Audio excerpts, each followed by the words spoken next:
Navy Strike Rescue. Sound important? It is. Does it sound dangerous?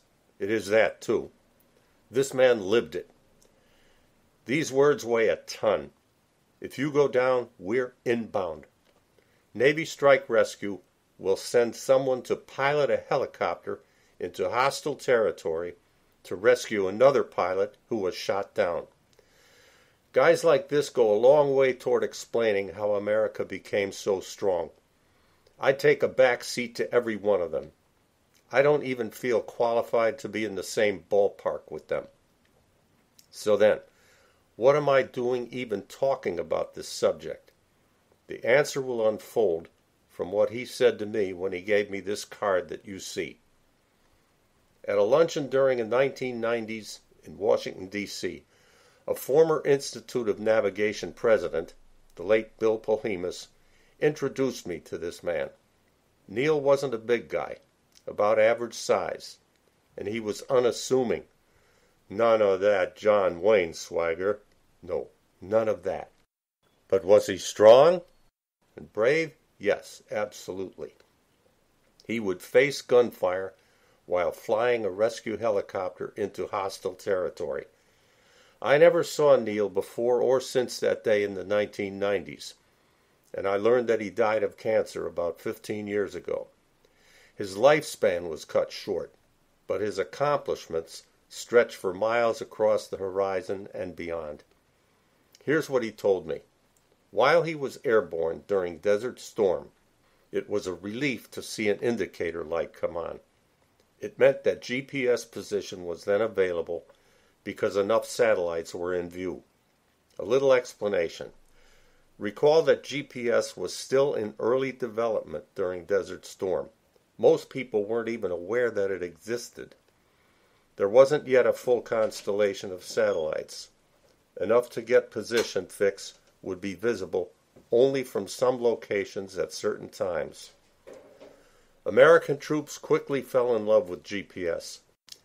I remember a quote from one of them. If this thing could make coffee, I'd marry it. What they didn't realize was that, even then, GPS was capable of more. The GPS that they knew was unnecessarily limited. The reason? While that indicator light was off, some satellites were visible. Just because there wasn't a full set, is that any reason to discard partial information? No, of course not. Think about this.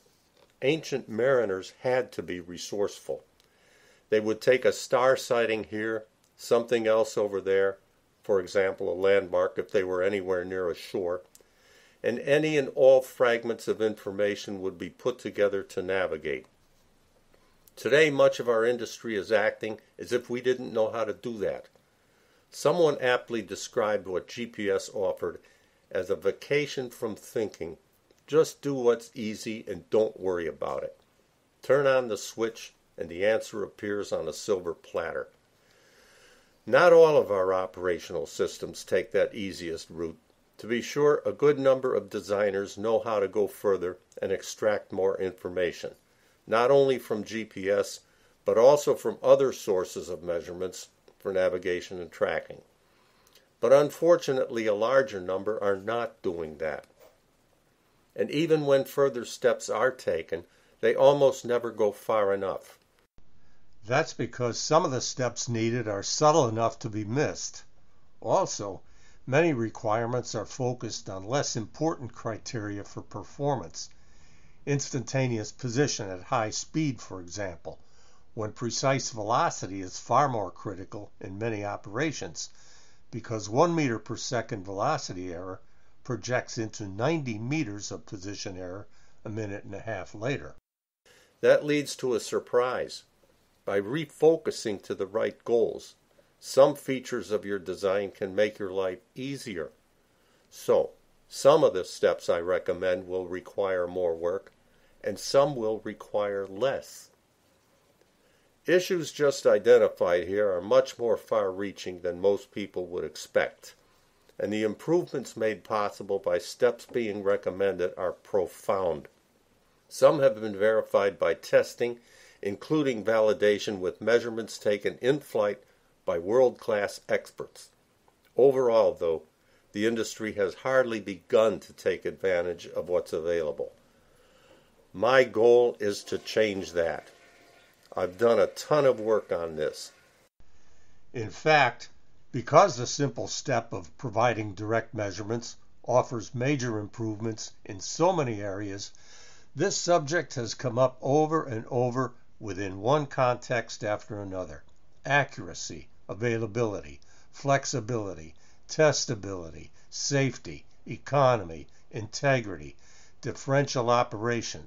The list goes on and on.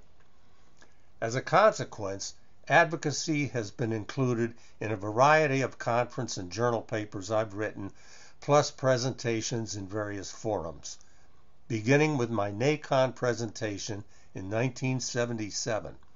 Most of those can be found in journals or proceedings from meetings of organizations listed here. Those manuscripts and presentations have shown how so many navigation and tracking operations can be dramatically transformed by changes so fundamental and so straightforward. Here I'll draw attention specifically to just 3 of them. For decades, it has been feasible to combine intermittent partial data of different types at varying accuracies with different sensitivities from different directions at different times and extract all benefits offered. Our industry should be consistently doing no more and no less than that. We should be, and 2 recent developments indicate that we finally will be. Here's the first one. The title says it. Your Android device will be able to access measurements from the satellites. Hats off to Google for taking action.